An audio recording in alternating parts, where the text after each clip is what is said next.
80% of dogs by the age of 3 have some level of periodontal disease. So therefore, it is important to know how to try to prevent or at least slow the progression of periodontal disease from developing in your dog.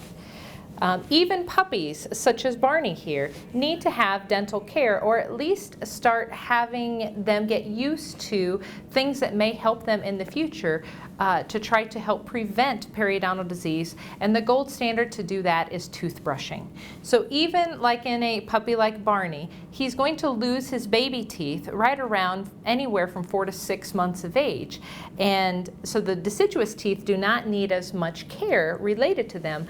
But it is still a good time to get Barney used to having somebody be in his mouth and not to think of your fingers as chew toys. So when you are thinking about brushing your dog's teeth, it is always good to start slow. And they do have some products that are that fit on your finger. They're little rubber nub products that fit on your finger like a thimble that then try to help reduce the smear layer that is on the tooth surface. The smear layer, or the biofilm, is plaque and bacteria along with food particles that are on the tooth surface that then eventually begin to mineralize and form tartar on the tooth surface. After a professional dental cleaning, a plaque film layer is developing on the tooth surface within a few hours. So therefore, it's important to begin brushing the teeth as soon as possible following a dental cleaning. It's also important to note that you should always have your veterinarian look at your dog's mouth before you would begin to start brushing the teeth to make sure that there does not look like that there are any obvious signs of there being any teeth that might be uncomfortable or areas that might be uncomfortable within the oral cavity. So with starting with a puppy, you can start by just trying to use your finger along the tooth surfaces to try to rub and get them used to having something within the oral cavity. Then you can graduate up to the rubber brushes, and then you can think about considering a toothbrush. As far as toothbrushes are concerned, there are products out there that are specifically formulated for dogs, but you can use your old toothbrush or use a toddler's toothbrush to be able to start brushing the teeth. Just something with bristles is what's most important. So a toothbrush like this is double-headed, so it has a bigger bristled head on the one side and a small bristled head. So you could start out with Barney to have the small one, and then maybe as Barney gets bigger, he can go to the bigger one. With him being a puppy, he's curious, and to allow him to chew on it and to allow him, to realize that it's not something that's scary or that could hurt him is going to be something that's going to be good. From that point, if you do choose to use toothpaste, I get a lot of questions regarding toothpaste. Is toothpaste the most important thing? Are there toothpaste that we should stay away from?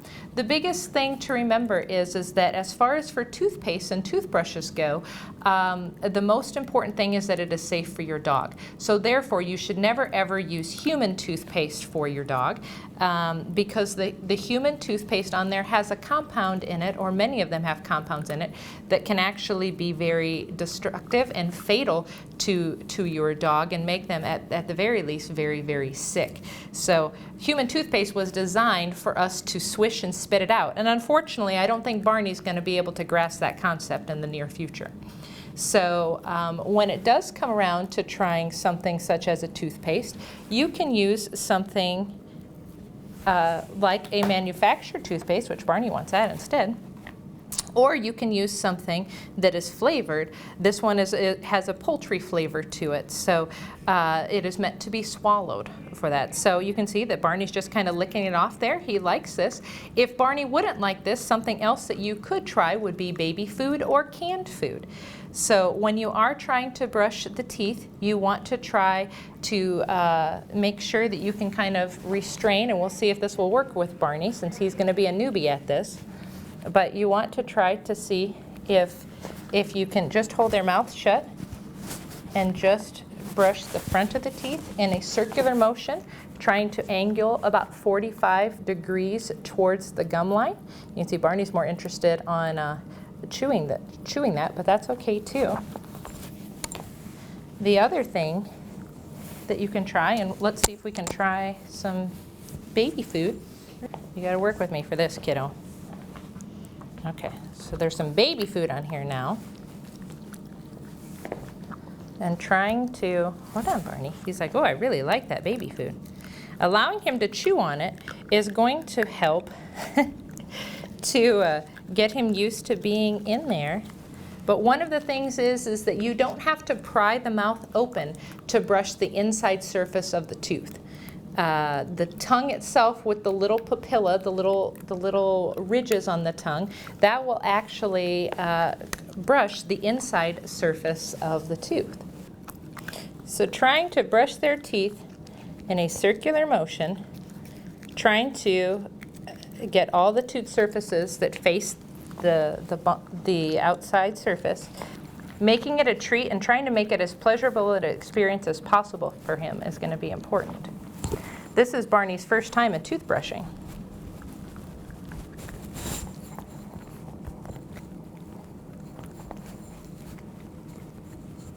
Good boy, Barney. And then again, you can give him a little bit more of a treat just to make sure that it's a good experience for him.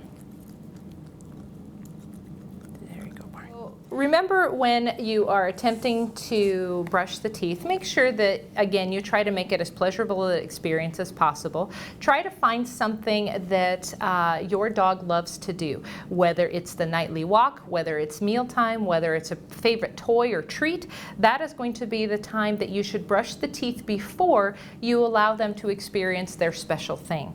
So for Barney's a little bit more food motivated, so you know, before giving him a treat, that's going to be the time that is going to be best to brush his teeth, because he really likes all that good food and all that good baby food that's in there.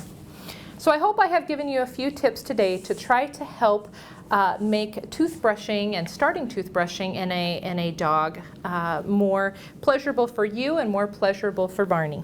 And if you have any other questions regarding what are safe dental products and toothpaste for dogs and cats, you can visit the Veterinary Oral Health Council at vohc.org. I hope that that you have taken something away and realized that toothbrushing isn't so bad. And I thank you for your interest in your pet's dental health.